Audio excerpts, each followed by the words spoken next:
Chapter 3. The Clubhouse Under the Mansion. M. Leader then rose from his seat. Alright, gentlemen, ladies, as you're all aware, I did not bring you here just to have a social gathering of superpowers. No, I'm afraid not. I have a confession to make. I have only told half of you the reason why you have been gathered to form what I'd like to call a Legion of Heroes. One among you already knows the full story, and the other found out about it before I found the rest of you. So I will bring you all up to speed first by beginning with myself, and what I have done that required this to happen. Marcus then sighed. He wasn't sure how these young people would take to hearing that he was the reason their lives had changed, and why the world was in danger. My name is Marcus Masters. Was a head technet scientist working for Sleet. And as you have been briefed before, you who have the metagene know from me that before an unknown event, your individual metagenes were dormant. What I didn't tell you is that the unknown event was, to my regret, caused by me, by my research into the metagene. Wait, what? Said Robo-Warrior. How is that possible? I was the one who discovered the metagene and found via a special radar-like device I created that it could be found in 22% of the human population in the U.S. alone. These discoveries also led to Sleet finding a crystal irradiated with a new kind of radiation down in the deepest part of the ocean. Through a combination of science and newly discovered type of radiation, it led to me to find a way to activate dormant metagenes. And that's where things went wrong. And Leader sighed. I was a fool. I thought the metagene was the answer I had been looking for, and a way to end human suffering. My God, I was naive to think I could control something like that. He sighed again before continuing his story. There was a security breach. My device, the metagene activator, was damaged, and then it overloaded and exploded. And he looked down at his changed body. This is what I woke up to 2 years later. And then I found out I had psychic abilities and telekinetic powers. Then I also found out that the radiation that activated my gene in the blast also activated others, as well as another, my father's. But the transformation overwhelmed his mind. He became megalomaniacal. He began to believe his destiny was to rule over this world as a god, and saw humans without powers as beneath him and not deserving of life. He became Metamaster. Few other members exchanged shocked glances. Yeah, Metamaster is my father. Or was my father. And Leader said sadly. After that stalemate in Las Vegas, I learned that the daily radiation from the blast had changed into a different kind of M radiation that would affect metagene bearers only, not harming average humans at all. It now covers most of the United States and southern Canada, activating some and maybe will activate others as well over time, which is why we have powers. Velocity nodded, understanding what M. Leader was explaining. I found out about you all, and I knew it would only be a matter of time before Master did as well. And after M. Leader glanced towards the young Silicon and remembered the torture that Metamaster had put him through back in Las Vegas. What happened in Vegas, I couldn't let him find you first. He was working to find other metahumans and bring them to his cause, either willingly or unwillingly. That's not all there is, now is there? Atlanta pointed out. Correct, M. Leader nodded. I'm afraid Metamaster has already made his move. He then shut off the lights and turned on a projector screen on the wall beside him. An image of a Sleet vessel came up upon the screen. About some time a week ago, the HMS Demeter, one of Sleet's weapon supply ships, vanished. Not much is known about what happened, but one of the people on the ground managed to get a video of the theft in process before the ship vanished off Sleet's radar. M Leader pressed a button on the side of the board, and the Legion's members eyed the photo with awe and concern. Now, normally Sleet would presume this theft to be done by its enemy, Fiend. But a recording taken from one of the Sleet soldiers' cameras before they lost video due to an unknown power surge showed something else. M Leader pointed at the image of the flying Demeter and at the shadowy figure flying above it. Metamaster. He stole the ship and all its weapons and vanished with it. On board that ship was enough weapons and technology to hold a single state of this country under power for about 3 weeks alone, as well as a few crates of Sleet slip drive technology. Normally, these weapons are untraceable. However, thanks to Silicon staying here at the mansion and reviewing on all the Sleet tech downstairs, plus my managing radar device's blueprints, and he has come up with a way to recreate the device to find Metamaster, while we search New York for him. Yeah, but how do you know Metamaster is even in the city? Asked Robo Warrior. A few hours ago on the New York Police Department's police scanner, I eavesdropped in on before coming here. They said that they had recently found a few vans in parking garages in the Bronx filled with weapons and ammo, all marked with the Sleet insignia. And a news report from some lady street reporter said that some citizen in the high-rise buildings of Manhattan said that he saw something that looked like a Sleet supply ship fly across the night sky and vanish somewhere near Harlem. Shadow Knight explained. If there are Sleet weapons in the city, then so is Metamaster. Atlanta said, understanding the logic. Wait, how do you know so much about the cops of the city and their investigations? Inquired Silicon. I make crime my business to know, Shadow Knight said darkly. Cops can't see me when I hide in the shadows. When Shadow Knight gave me this information, we checked out Harlem. We found nothing.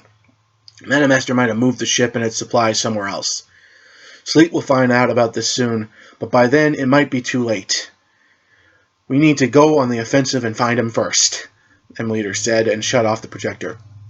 So why don't we just call in Sleet? Asked Raven. Out of the question, M Leader said, shaking his face. Sleet may be soldiers, but they won't understand that we aren't the enemy. Not unless we find Metamaster and bring him in. Just like that? Atlanta asked askance. It's a bad battle strategy to engage an enemy whose abilities and attributes we don't know anything about, but you do.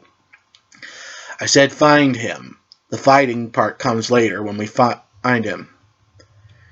Once we do, we'll call in Sleet, M Leader corrected. He then eyed everyone at the table. Look, I'm not going to lie to you all. This is a dangerous situation we're dealing with, and none of it is really your responsibility. It is my mess, and I should be the one to fix it alone. I have served in war. I know it can be hell. This is something no one could ever have prepared themselves for. Most of you are just teenagers. You have your whole life ahead of you. You have families and loved ones who would miss you greatly if something happened to you. I would not force this world I created upon you at all. If you had any sense, you would walk out that door and leave this all on my head. And Leader said strongly. No one moved. No one said anything to the contrary either. They were in this till the end. Metamaster's danger outweighed everything else. Good. M Leader nodded. You chose to continue. Now, follow me and I will show you what we like to call the Clubhouse. The Clubhouse? What kind of name is that? Velocity asked in disbelief. Trust me, Velocity, when you see the bunker downstairs, you'll all be calling that, Silicon assured. Now it makes sense. Only a nerd would make up a name as corny as that. Velocity groaned. The Heroes Legion followed M Leader out of the dining hall into the library. Once there, M Leader reached for a particular book, Passages of Secrets, and pulled the book back off the shelf. There was a clicking sound, and one of the bookshelves on the left side of the room slid back and revealed a secret elevator. From there, they traveled down 100 feet below the mansion, and once the elevator stopped, the doors opened, revealing a high-tech underground bunker. Hallways leading left and right. One room that was close by was marked Battle Zone, and the one door in front of them read Launch Bay. This is one of Sleet's satellite bases that they built just in case they needed it, for whatever reason or emergency. Now I will show you all around the place later, but I think we should get around to showing you the crown jewel of the clubhouse, so to speak. M-Leader said, leading them to the door marked Launch Bay. Silicon hung back with Velocity. So, what do you think so far, Speedster? I take it back, Velocity said, eyeing the bunker. Clubhouse actually was an appropriate name for this place. So am I still a nerd? Asked Silicon. Yeah, Velocity nodded. Well, in that case, you can't look at the Playboys and Sports Illustrated collection. And Silicon sighed. Oh well. You have Playboys, kid? Said a shocked Velocity. Okay, I lied. I just have Sports Illustrated, Silicon admitted. Swimsuit editions? Inquired Velocity. Yeah, Silicon nodded. Maybe you're not a total geek after all. Velocity smiled and patted the young metahuman on the back. Did you see the June edition? You mean the one with the redhead in the swimsuit who's so hot looking she might be at least 300 degrees on the Kelvin scale? Asked Silicon. And we're back to being a nerd. Velocity shook his head in dismay. The Heroes Legion entered into a vast room about the size of a hockey rink. There were 7 or 8 big steel retractable doors lining around the outside of the room. They had roads leading right up to them from a central turntable. Looked like some kind of old roundhouse, only not for trains. But this wasn't what had caught the group's attention. There on the round table of this roundhouse room was an armored vehicle, with 5 rocket exhaust ports protruding out the back, monster truck-sized wheels, and an intimidating front chassis. Thing was something you thought you'd only see in movies, except it was here. It was real. This is the Battle Falcon, one of several made by Sleet. She is bulletproof and highly impervious to most type of weapon fire. 3,700 horsepower engine, attack mode, onboard computer, and weapons. And also, recently installed by Silicon, it now has Sleet technology tracker radar capabilities. It is just what we need to find Metamaster, M-Leader said as he introduced the vehicle. Oh man, Velocity said, looking at the Battle Falcon. I want one of those. M-Leader then turned to Silicon. All right, Silicon, you know what to do. He's not coming with us? Asked Raven. No, I'm not, guys. I'm going to go back in there in the clubhouse while you guys go out and patrol the city. He then looked over at the crates of computer monitors and other types of electronics behind him. I'm going to stay and work on rebuilding M-Leader's managing radar device to the fullest. And looking at what I have to work with, it might take me all night.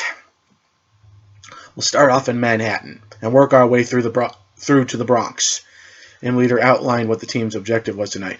Let's get inside and we'll get underway. Raven noticed Murdoch was following after her. She kneeled down and petted the other cat's head. Not this time, Murdoch. And I don't think it's a good time for the others to know about your speciality. Stay here. If you sense them in danger, then come.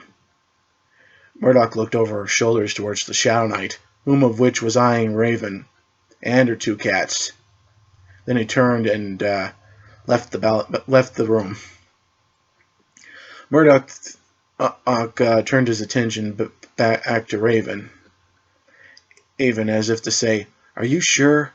I don't trust him. I'll be fine, she said, assuring the guard demon. And then she turned around and followed the others into the Battle Falcon. Once inside, the team seated themselves into the seats of the Battle Falcon. Before each member's seat was a type of computer monitor device looking. Those screens before you are linked to the onboard scanners built into the chassis of the Falcon. I programmed them to detect titanium metal in the size of Sleet weapons. The only thing it shouldn't pick up is our robotic armor-wearing friend here. My suit scanner should also be able to try and pick up it all as well, M-Leader added. All right, M-Leader said from the driver's seat.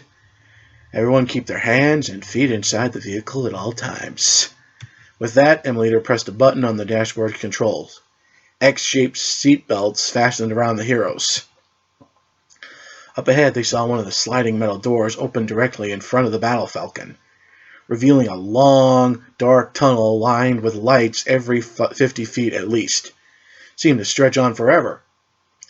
Then the side doors shut with a of the Battle Falcon shut with a hydraulic locking sound accompanying them. And then M Leader pulled down on the throttle switch. There was a muffled boom from behind the Battle Falcon as the 600 horsepower engine came to life, followed by the turbines of the rockets. And suddenly the rockets fired, and everyone was pinned back into their seats as the Battle Falcon shot forward down the ramp and into the tunnel. Silicon watched as the Falcon disappeared, and once it was gone, watched as the sliding door of the tunnel they had just gone into closed behind them. He then turned and looked back towards the crates. Now, he thought to himself, where to begin? Back inside the tunnel, the Heroes Legion hanged on to the edge of their seats as the Battle Falcon sped on down the launch tunnel. Outside, the tunnel's lights blurred by so fast they were almost camera flashes. Soon enough, the rectangular-shaped tunnel began to round out into a wide, cylinder-shaped tunnel. Before anyone knew it, the speeding Battle Falcon was doing loop-de-loops down the tunnel walls. Hey, what is that? Don't do that! Velocity said from his seat in the back area. Sorry, Velocity, M Leader said, smiling. Just trying to get a feel for the girl. This is her maiden voyage. Oh, no. Please, no crazy stuff in these tunnels with this car, please, Velocity said, feeling a little queasy. He thanked the Lord when the M Leader brought the Battle Falcon right back down to the bottom of the tunnel. Hey, Velocity, look, no hands, choked M Leader. M Leader! Yelped Velocity, grabbing the sides of his seat in case the Battle Falcon began looping around in the tunnel it was barreling down. Atlanta was trying to keep herself from laughing. What's the matter, Speedo? I thought you liked going fast, shouted Atlanta. Oh, yeah, under my own power, yes. Was someone at the wheel doing something like that? No, Velocity countered. After 2 minutes of traveling down the twisting cylinder tunnel, the Falcon's onboard computer sounded off in a female voice. Now arriving at Brooklyn Heights, Brooklyn Bridge Park exit. Destination, the Brooklyn Bridge to Manhattan Island. Then the Falcon shot out of a secret passageway hidden in the base of a hill in Brooklyn Bridge Park. The Battle Falcon traveled down a few streets before it traveled onto the road leading to the Brooklyn Bridge, heading for Manhattan. Hey, well, wait a second. We're trying to keep a low profile, right? Asked Velocity. Don't we kind of stand out just a bit? Speed over here has a point, Shadow Knight agreed. Don't you think people will be curious as to why a sleet-armored rocket vehicle is barreling down Brooklyn Bridge at night? Oh, don't worry. This sleet vehicle comes flat out equipped for excursions that they don't want the city they're in to know about. Cell phone, radio jammers, anti-collision radar control override, and... The leader smirked as he flipped the switch on the dashboard. Cloaking device. Outside, the Battle Falcon's titanium chassis shimmered as an unknown device in the Battle Falcon activated. Then it vanished completely. It must have been some kind of light-bending device, rendering the Battle Falcon invisible under a light-reflecting shell. Nice, very nice, Atlanta said, looking outside the window as the supports of the Brooklyn Bridge zoomed by, and the Battle Falcon dodged any late-night commuters that were in the way due to its onboard anti-collision override computers. In no time, the Battle Falcon was across the Brooklyn Bridge and roaring down the streets of Manhattan, Center Street. All right, people, start scanning for anything that seems unusual with your seat's forward computers. Once he had given the order, Marcus stared out at the urban labyrinth that was New York City. We'll find him. And when we do, and when we take him down, I'm gonna get my father back. Somehow.